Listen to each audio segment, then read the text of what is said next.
मेरा नाम है वैभव और आप लोग देख रहे हैं कैरियर मित्रा के यूट्यूब चैनल को। दोस्तों, करंट अफेयर्स को हम लोग कवर अप कर रहे हैं। जो क्रॉनिकल मैगजीन है उसका फरवरी मंथ का जो एडिशन है उसको यहाँ पर कवर अप किया जा रहा है।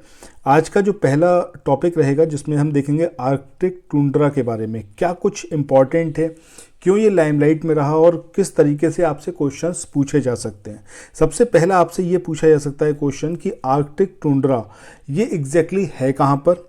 आपसे नॉर्दर्न हेमीस्फेयर या फिर सदर्न हेमीस्फेयर, जो उत्तरी गोलार्ध है या फिर दक्षिणी गोलार्ध है, उसके संदर्भ में इसकी लोकेशन क्या है ये पूछा जा सकता है। ये पूछा जा सकता है कि क्या कुछ अभी ऐसा हुआ है रिसेंटली न्यूज़ में, क्यों रहा आर्कटिक टुंड्रा।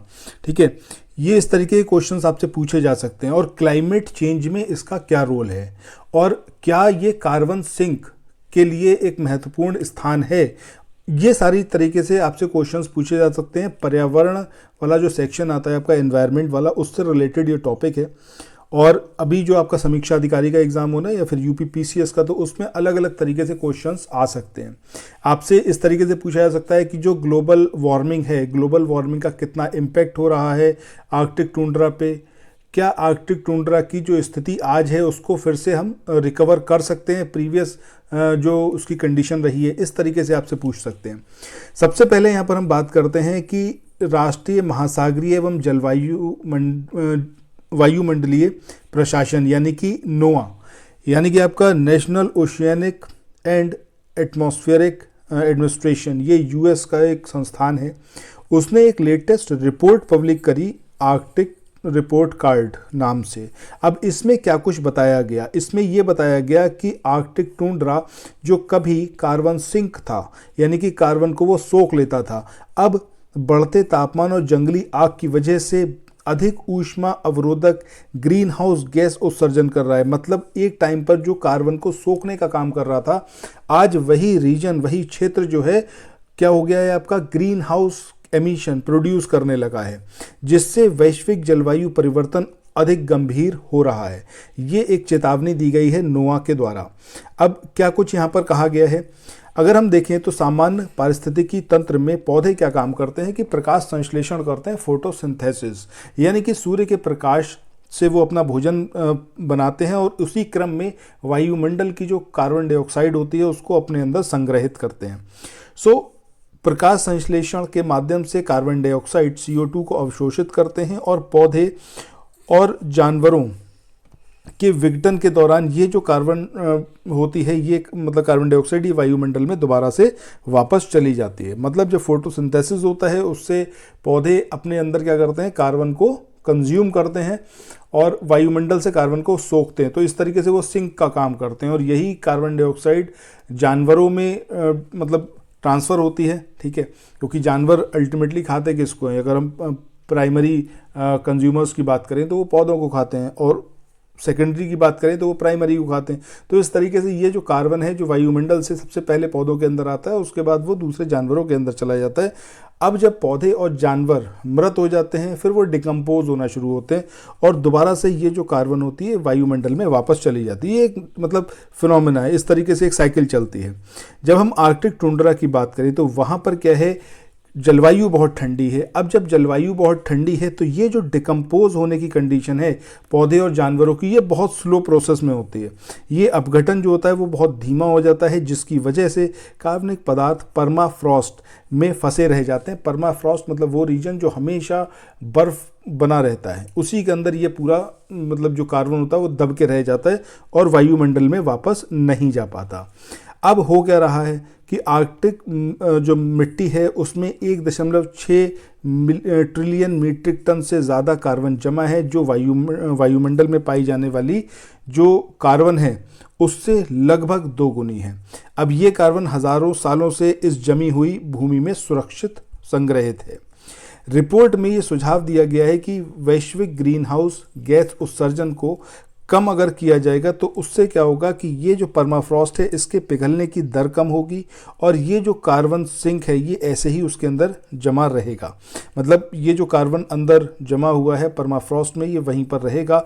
अगर जो वैश्विक ग्रीन हाउस गैस उत्सर्जन है उसको कम किया जाता है। ठीक है, और टुंड्रा की जो भूमिका है उसको फिर से हम बहाल कर सकते हैं। यानी कि टुंड्रा कर क्या रहा है, ये कार्बन को सोख कर रहा है वायुमंडल से और अपने अंदर स्टोर कर रहा है।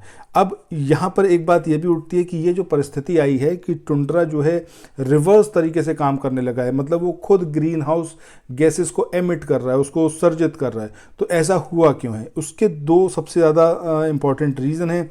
एक है आपका कि जंगलों में जो आग लग रही है, और दूसरा है आपका जो वैश्विक तापमान है, पृथ्वी का जो टेम्परेचर है वो राइज कर रहा है। जैसे जैसे वो टेम्परेचर राइज कर रहा है वैसे वैसे परमाफ्रॉस्ट पिघलने लग रही है और उसके अंदर जो जमा कार्बन है वो कार्बन वायुमंडल में आता जा रहा है। ठीक है, सो इसको यहाँ पर इस तरीके से रोका जा सकता है कि अगर मतलब जो आपका ग्रीन हाउस गैस एमिशन है इस पर कंट्रोल किया जाता है तो उसके बाद इस जो पूरी चीज़ को, इस पूरे प्रोसेस को यहीं पर रोका जा सकता है।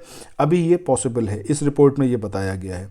जलवायु परिवर्तन के निम्न स्तर से परमाफ्रॉस्ट उत्सर्जन में इससे कमी आएगी और कार्बन भंडारण को बढ़ावा मिलेगा। सो ये काफ़ी इंपॉर्टेंट टॉपिक था। हो सकता है आपसे एग्जामिनेशन में एग्जैक्टली करंट अफेयर्स के सेंस में ना आए, बट ये पर्यावरण के सेंस में आपसे ज़रूर पूछा जा सकता है, बहुत इंपॉर्टेंट है। नेक्स्ट यहाँ पर बात करते हैं, गंगा नदी डॉल्फिन को पहली बार टैग किया गया है, इसके संदर्भ में क्या कुछ है। नेक्स्ट टॉपिक है ये हमारा। सो भारत में असम में गंगा नदी डॉल्फिन को पहली बार सैटेलाइट से टैग किया गया है, टैगिंग का काम किया गया है। अब इससे क्या है, ये मतलब बहुत इंपॉर्टेंट एक इनिशिएटिव है जिससे गंगा नदी डॉल्फिन को और संरक्षित किया जा सकता है। पर्यावरण, वन और जलवायु पर्यावरण मंत्रालय की अगर हम बात करें, परिवर्तन मंत्रालय की बात करें, सो इसकी अगुवाई में इस पहल को भारतीय वन्यजीव संस्थान, जो कि कहाँ पर है, देहरादून में लोकेटेड है, उसके द्वारा इम्प्लीमेंट किया जा रहा है। ये जो पूरी परियोजना है, ये प्रोजेक्ट डॉल्फिन, जो कि 2020 में स्टार्ट हुई थी, उसका एक पार्ट है। प्रोजेक्ट डॉल्फिन की बात करें, सो प्रोजेक्ट डॉल्फिन को नरेंद्र मोदी के द्वारा घोषित किया गया था और इसका बेसिक पर्पस ये है कि जो गंगा नदी की डॉल्फिन है उसको सिक्योर करें, उसको संरक्षित करें। इसके अलावा समुद्र में जो डॉल्फिन पाई जाती है उसका भी संरक्षण किया जाए। ये जो पूरा टॉपिक है इसमें से भी आपसे गंगा नदी डॉल्फिन से रिलेटेड क्वेश्चंस पूछे जा सकते हैं। सबसे पहले प्रोजेक्ट डॉल्फिन जो है ये काफ़ी इंपॉर्टेंट है, इसका ईयर 2020 याद रखिएगा। किसने इसको स्टार्ट किया, नरेंद्र मोदी, इनका नाम आपको याद रखना है। ठीक है, गंगा नदी डॉल्फिन, इसको 2009 में भारत का राष्ट्रीय जलीय पशु घोषित किया गया है। This year is also very important. ये एक लुप्तप्राय मीठे पानी की डॉल्फिन प्रजाति है। ये चीज़ भी याद रखनी है कि ये खारे पानी में नहीं पाई जाती, ये मीठे पानी में गंगा नदी में पाई जाती है। मुख्य रूप से गंगा, ब्रह्मपुत्र और मेघना नदी प्रणाली में पाई जाती है। अब आपको इतना ऑब्वियसली पता ही होगा कि गंगा नदी फाइनली क्या होती है, आपकी ब्रह्मपुत्र से नदी से मिलती है और फिर वो आगे जाके मेघना नाम ले लेती है। तो ये जो पूरा मतलब तीनों रिवर्स हैं, तो इन तीनों में ये पाई जाती है, गंगा, ब्रह्मपुत्र और मेघना नदी प्रणाली में। स्थानीय रूप से इसे एक और नाम से भी जाना जाता है, वो क्या है आपका, सूसू। तो यहाँ पर आपको ये 4-5 पॉइंट याद रखने हैं। सबसे पहले प्रोजेक्ट डॉल्फिन 2020 का है, नरेंद्र मोदी ने इसको लॉन्च किया था। इसके अलावा जो गंगा नदी डॉल्फिन है उसको सूसू भी बोला जाता है। 2009 में इसको भारत का राष्ट्रीय जलीय पशु घोषित किया गया था। मीठे पानी में ये पाई जाती है, लुप्तप्राय है। गंगा, ब्रह्मपुत्र और मेघना नदी प्रणाली में ये मुख्य रूप से पाई जाती है। इसके बाद आगे बढ़ते हैं, इसी के संदर्भ में और इम्पॉर्टेंट चीज़ें देखते हैं। अब ये जो है आपसे इस तरीके से क्वेश्चन पहले भी पूछा गया है कि क्या ये एक पर्यावरण संकेतक का भी काम करती है, तो जी हाँ, बिल्कुल करती है। नदी पारिस्थितिक तंत्र कैसा है उसके स्वास्थ्य के संकेतक, इंडिकेटर के रूप में भी ये कार्य करती है गंगा नदी डॉल्फिन। इसके वैज्ञानिक नाम की बात करें तो प्लेंटानिस्टा गेंगेटिका ये इसका नाम है, याद रखिएगा। इसके अलावा शारीरिक विशेषताओं की बात करें, लगभग ब्लाइंड होती है, लेकिन ये जब नेविगेट करती है, इधर से उधर जाती है, मूव करती है, तो इसके लिए इको लोकेशन का ये यूज़ करती है। निवास की बात करें, बहुत ज़्यादा गहराई, पर्याप्त गहराई, मतलब बहुत ज़्यादा गहराई नहीं चाहिए, पर्याप्त गहराई हो, और जहाँ पर शिकार इसको मिल जाए, मतलब खाने के लिए उसको जो मछलियाँ चाहिए, क्योंकि ये मुख्य रूप से कैसी होती है, मांसाहारी।